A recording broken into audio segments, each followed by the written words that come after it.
রাধেশ্যাম, রাধে রাধে, জয় রাধা মদন গোপাল, শ্রীরাধা মদন গোপাল। আগামীকাল জয়া একাদশী বা জয় একাদশী বা ভৌমি একাদশী, মাঘ শুক্লপক্ষ। তাই একাদশী সময় আলোচনা করি। আগামীকালকের একাদশী সবাই ব্রত করবেন সমাজের মঙ্গলের জন্য, আপনাদের মঙ্গলের জন্য এবং বিশ্ব শান্তির উদ্দেশ্যে। এই জয়া একাদশী ব্রত বা ভৌমি একাদশী ব্রত যদি শুক্লপক্ষের পূর্ণবসু নক্ষত্রযুক্ত হয় তাহলে জয়া নাম্নী মহাদ্বাদশী হয়। অষ্টম মহাদ্বাদশীর মধ্যে একটি। এ বিষয়ে হরিভক্তি বিলাসের দ্বাদশ বিলাসে বিশেষভাবে বর্ণনা করা হয়। প্রথমে ইয়া চ বিজয়া জয়ন্তী পাপনাশিনী সর্বপাপহরা হুতা কর্তব্য পলকাঙ্কবি। এই চারটি মহাদ্বাদশী তিথি নক্ষত্রের যুগে শুক্লপক্ষের বিশেষ বিশেষ স্থানে সংগঠিত হয়। দৌ ভূত স্বর্গ লোকস্মিনং দৈব আসুর এ বচ, শ্রী গীতাতে বলছে। আবার হরিভক্তি পুরাণে বলছে, বিষ্ণু পুরাণে, বিষ্ণু ভক্ত স্মিতা দৈব আসুর স্তদ বিপর্যয়। এই জগতে দুই প্রকার প্রাণীবর্গ সৃষ্ট হয়েছে। একটি হল এক দৈব, দ্বিতীয় অসুর। তন্মধ্য যারা বিষ্ণু ভক্তি পরায়ণ তারাই দৈব। তার বিপরীত বিষ্ণুভক্তি শূন্য প্রাণীগণ অসুর বর্গ, যশান্তি ভক্তিবর্গ বর্তা কিঞ্চনা সর্বেস্তৈ গোত্র সমাগতে সুরা। যারা বিষ্ণুভক্তি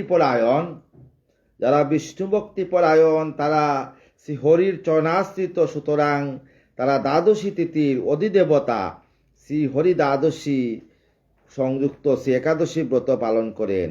সেজন্য তারা পাপ আদি দোষ বিবর্জিত হয়ে সর্বগুণ সম্পূর্ণ হন এবং শ্রীহরি ভক্তিতে থাকলে দেবগণ সকল সদ্গুণের সাথে শ্রীহরি ভক্তের শ্রীহরিরে বাস করেন। এই কারণে ভক্তগণ সকল বর্ণের সকল আশ্রমের পূজনীয় হন। দ্বাদশী একাদশী তত্র সন্নিসন্ন ধরি। এই একাদশী ব্রত দ্বাদশী সংযুক্ত করে উপবাস করাই ভক্তি কামীদের পক্ষে কর্তব্য। আর তারা বিষ্ণু ভক্তি বিলাস করেন তারাই জয়ী। যারা বিষ্ণু ভক্ত তারাই কিন্তু জয়ী হয়ে যান। পাণ্ডব গীতাতে বলছে, লাভস্তেষায়াং জয়াস্তেনাং কৃতস্তেনাং পরাভব শেষামিন্দ্রি বব সৈম্যা হৃদয়স্থ জনার্দন। তারাই লাভবান হন, তারাই জয়লাভ করেন। আবার তারাই পরাজয় কোথায়? যেমন পাণ্ডবগণ তাদের হৃদয়ে জনমঙ্গলকারী শ্রীকৃষ্ণকে সর্বদাই বিরাজ করেন। সুতরাং যজ্ঞ, তপস্যা, দান, তীর্থব্রত এবং যাগসমূহের মায়া বা পুণ্যকর্ম শাস্ত্রে বলা হয়েছে। সর্বদাই শ্রীহরির স্মরণে সুফল, সর্বদাই শ্রীহরির স্মরণে সুফল লাভ পাওয়া যায় এবং শ্রীহরির বিস্মৃত হলে এরা কোনো ফলটি লাভ করতে পারে না। এই জন্য কর্ম জ্ঞানং যোগিদাং অতি তুচ্ছ বল, সর্বপলম দেহভক্তি স্বতন্ত্র প্রবল। ভক্তি ফলের দ্বারাই কুরুক্ষেত্র যুদ্ধে পাণ্ডবগণ জয়লাভ করছিলেন আর সকলেই মহাকালের কবলে পড়ছিলেন। এজন্য মহাভারতের একমাত্র জয়া বা ভৌমি একাদশী শ্রী পদ্মপুরাণোক্ত জয়ী একাদশী ব্রত কথা। শ্রীকৃষ্ণ জয়া একাদশী ব্রত কথা বলতে বলেন যে, শুনো যুধিষ্ঠির মহারাজ, যিনি একাদশী ব্রত পালন করেন তিনি কোনো কালে কোনো যোনিতে গমন করবেন না। এই ব্রত পাপরণ বা মুখ্য ফল দানে সমর্থ। হে মহারাজ, তোমার কাছে কান মন এবং শীতলকারী কাহিনী বলি, শুনো। দেবরাজ ইন্দ্রের সভায় পুষ্পদন্ত বা চিত্রসেন নামে দুই দৈত্য নিত্যগীত শ্রেষ্ঠ গন্ধর্ব উপস্থিত হতেন। পুষ্পদন্তের পুত্রের নাম ছিল মাল্যবান আর চিত্রসেনের স্ত্রীর নাম ছিল মালিনী। কন্যার নাম পুষ্পবতী। এরা সকলেই নৃত্যগীত করতেন ইন্দ্রের সেবায়। একদিন ইন্দ্র মাল্যগণ এবং পুষ্পবন্তীকে বললেন, তোমরা আজ তোমার উভয়েই আমার সবাই নাচবে গাইবে। আদেশ মতো যথাসময়ে নাচ গান আরম্ভ হলে কিন্তু মাল্যবান পুষ্পবন্তই একে অপরের রূপে মুগ্ধ হয়ে তাল ভঙ্গ করতে লাগলো। কামবানের চিত্তচাঞ্চল্য দেখা দিল, তাল ভঙ্গ হচ্ছে এবং তারা জানতে পারলো যে সবাই উপস্থিত সকলেই আনন্দময় মাটি হয়ে গেছে। বারবার তালভঙ্গে দেবরাজ ভাবলেন, এরা অপমান করছে। আর তিনি ক্রোধে অভিশাপ দিলেন, যাও তোমরা মরতে, যেখানে গিয়ে পিশাচ হও, তোমরা যেমন কর্ম করেছ তার ফল ভোগ করো। ইন্দ্রকৃত শাপে তারা হিমালয়ে পিশাচ হয়ে জন্মগ্রহণ করলে তাদের পূর্বের স্মৃতি হারিয়ে গেল এবং অখাদ্য কুখাদ্য খেয়ে দিন কাটাইতে লাগলো। শীতে গরমে নানাভাবে বুক করতে তারা নিজেদের বলাবলি করতে লাগলো, হায় হায় হায়, যত পাপ করেছি, কুকর্মের ফলে আমাদের এমন দশা। যদি এবার প্রেতযোনি হতে মুক্তি পাই, আর কোনোদিনই পাপ কার্য করব না। মনে মনে তারা সকলে সংকল্প করল।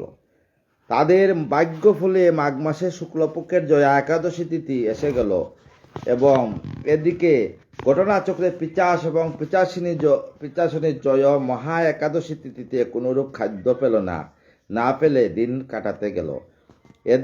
এদিন হত্যা করার জন্য কোনো প্রাণীও পেল না। বহু চেষ্টা করে একটি ফলও পেল না। একটি অশ্বত্থ গাছের নিচে ক্ষুধা তৃষ্ণায় কোনো রকমে দিন কাটাতে লাগলো। রাত্রে এক শীতের কাঁপতে কাঁপতে বহু কষ্টে রাত্রি যাপন করলো। এরূপে তাদের অজ্ঞানতা ভাব এবং জয়া শ্রী একাদশী পালন করা হলো। এইভাবেই একাদশী পালন করা হলো। এদিকে দয়াল ভগবান জয়াব্রতের ফল দিয়ে এলেন। তারা পিশাচ হতে মুক্তি হয়ে পূর্বের দেহ পেয়ে শ্রী ভগবানের প্রেরিত বিমানে উঠে স্বর্গে গেল। পরমানন্দে দেবরাজ ইন্দ্রের চরণে প্রণাম করলেন। তখন ইন্দ্র বিস্মিত হয়ে তাদেরকে জিজ্ঞাসা করলেন, ওহো, তোমরা কোন পুণ্য ফলে পিশাচ হতে মুক্তি লাভ করছো? তখন মাল্যবান বললেন, শ্রী ভগবানের প্রিয়তমা তিথি জয়া একাদশী ব্রতের ফলে পিশাচ দেহ হতে মুক্ত হয়ে পূর্ব দেহ পেয়ে শ্রী ভগবানের দেওয়া বিমানে আমরা শ্রীচরণে প্রান্তে এসেছি। তখন ইন্দ্র উভয়ের প্রতি প্রসন্ন হয়ে বললেন,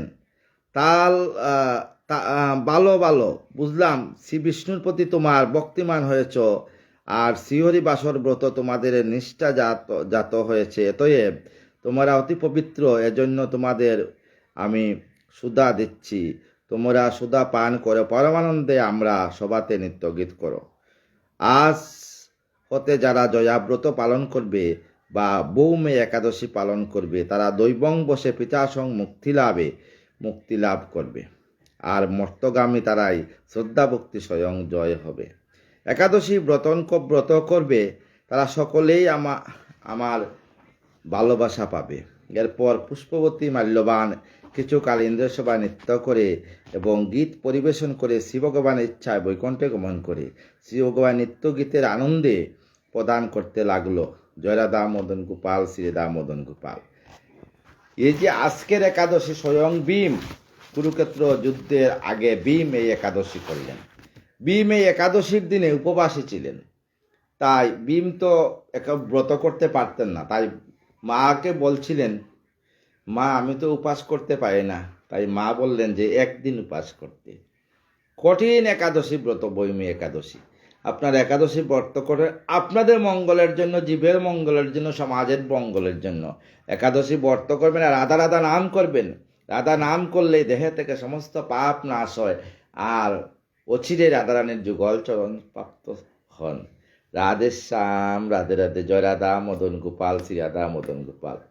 রাধে কৃষ্ণ কৃষ্ণ কৃষ্ণ রাধে রাধে, রাধে শ্যাম শ্যাম শ্যাম রাধে রাধে।